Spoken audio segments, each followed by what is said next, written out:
Hi guys, welcome back to another one of my speeches.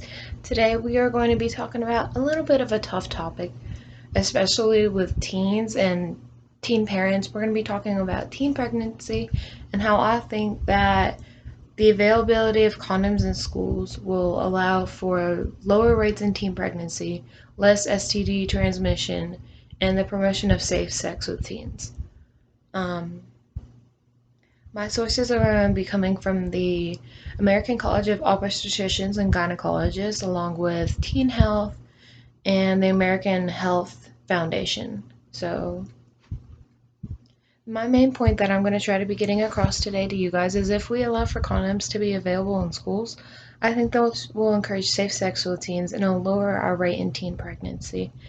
And everybody knows someone at some point who had a teen pregnancy or who was a part of teen pregnancy or who even has a child now who's a teen who they were a teen pregnancy.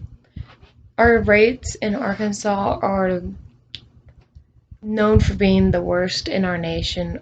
This past year, our rate was 32.7, and that rate means for every 1,000 adolescent females, there was about 32 to 33 females who got pregnant in Arkansas, which is very high compared to other states who have ratings of only 8 or 7. So, this is a problem in our state right now, and I believe this is something that we can act on to help with prevention. And this affects teenage girls with how they graduate. Most teens don't graduate. There's a 60% rate of teens who do graduate high school, and at that point, most of them don't go to college because they have to raise their kids.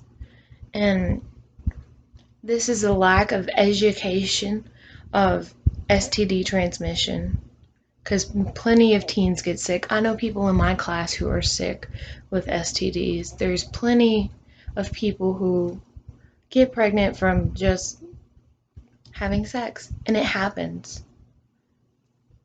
And there was a peak in 1990 of teenage pregnancy, and it has been lowering since then. And it's did a drastic drop in 2010, which was phenomenal.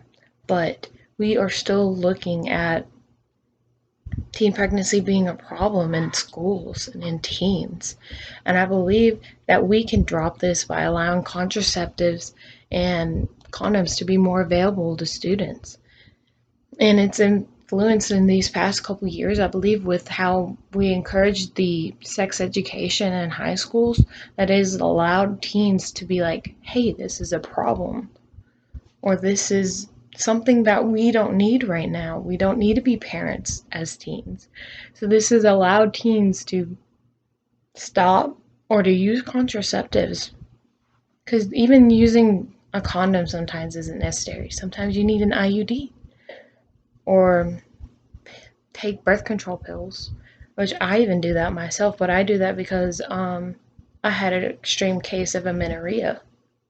So it's preventative and it's helpful in many ways to have these.